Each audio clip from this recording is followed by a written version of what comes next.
Lumapag na ng Davao si Kapepe. 50 kilos na shabu at 20 kilos na marijuana ang i-deliver niya kay Dato Salim. Paano ang bayaran? Cash yung kalahati.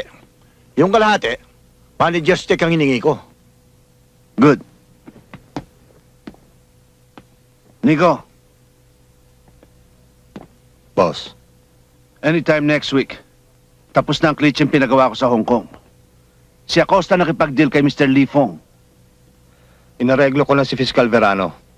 Nagpapalamig lang daw siya, kaya hindi niya maibaba ang piyansa ni Acosta. Masyadong mainit ang mata ng NBI sa inyo. Alam ng mga ahente na alaga mo si Acosta. Sabihin mo kay Verano, huwag niyang isipin ang init ng NBI. Ang isipin niya, yung init ng ulo ko. Mahalaga sa akin si Acosta. Pag nabulilyaso ang transaksyon ko kay Lee Fong, sisipain ko siya. Ibabalik ko siya sa paggagawa ng notaryo. Total, doon ko siya talaga napulot. Hindi naman natin dapat sisihin si Verano.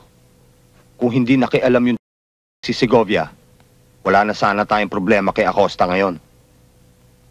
Hindi naman sa pagmamayabang. Pero kung ako nakaharap niya... Palitang matigas nga raw ang MBA na yun, boss. Hindi kaya magandang makasangga natin ang na yun. Malaki maitutulong niya sa ating organisasyon. Buong loob. May katuwiran ka, Manix. May laman din pala yung utak mo. Pa!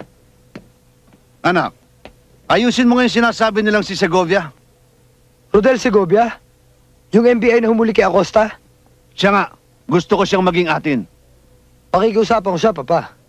Pero baka may plano yung maging general. Tsak na mataas ang lipad niya. Madali akong kausap.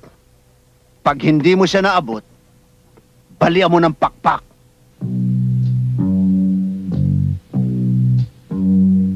I feel so bad, I got a worried mind. I'm so lonesome all the time. Since I left my baby behind on Blue Bayou. Saving nickels, saving dimes, working till the sun don't shine, looking forward to happier times on Blue Bayou. I'm going back someday, come what may, to Blue Bayou,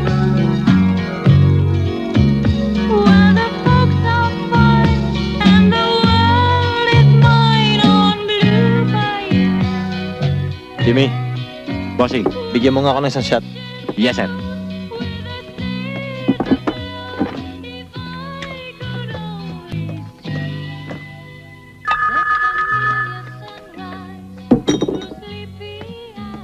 Yes? Sandali lang. Bossing, telephone. Sino raw? Hindi ko ho na itanong eh. Hello? Hi, handsome. Sino to? Isang tagahanga mo. Gusto ko sanang makipagkilala sa'yo kung okay lang. Sure, why not? Maricar ang pangalan ko. Ako naman Rodel Segovia.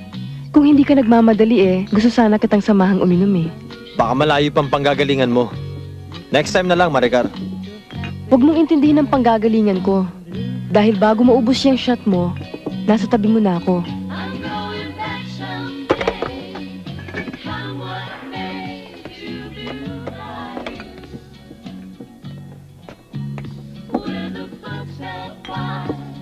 Hi. Ako si Maricar. Maupo ka. Scotch? Beer? Brandy, please. Pakiramdam ko na optical mo ako Alam mo, hindi ko naiintindihan yung dialogue mo Pero parang get ko na kung ano ibig mo sabihin. Nagoyo kita, di ba? Well, anyway, tatapatin na kita, Pogi. Nakikinig ako. Pinakiusapan ako. Malaki ang offer. Hindi ko natanggihan.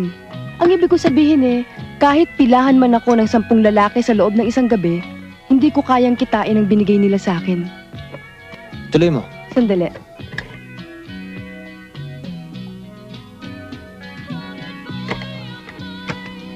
Huwag mo na raw banggain ulit si Don Pedro.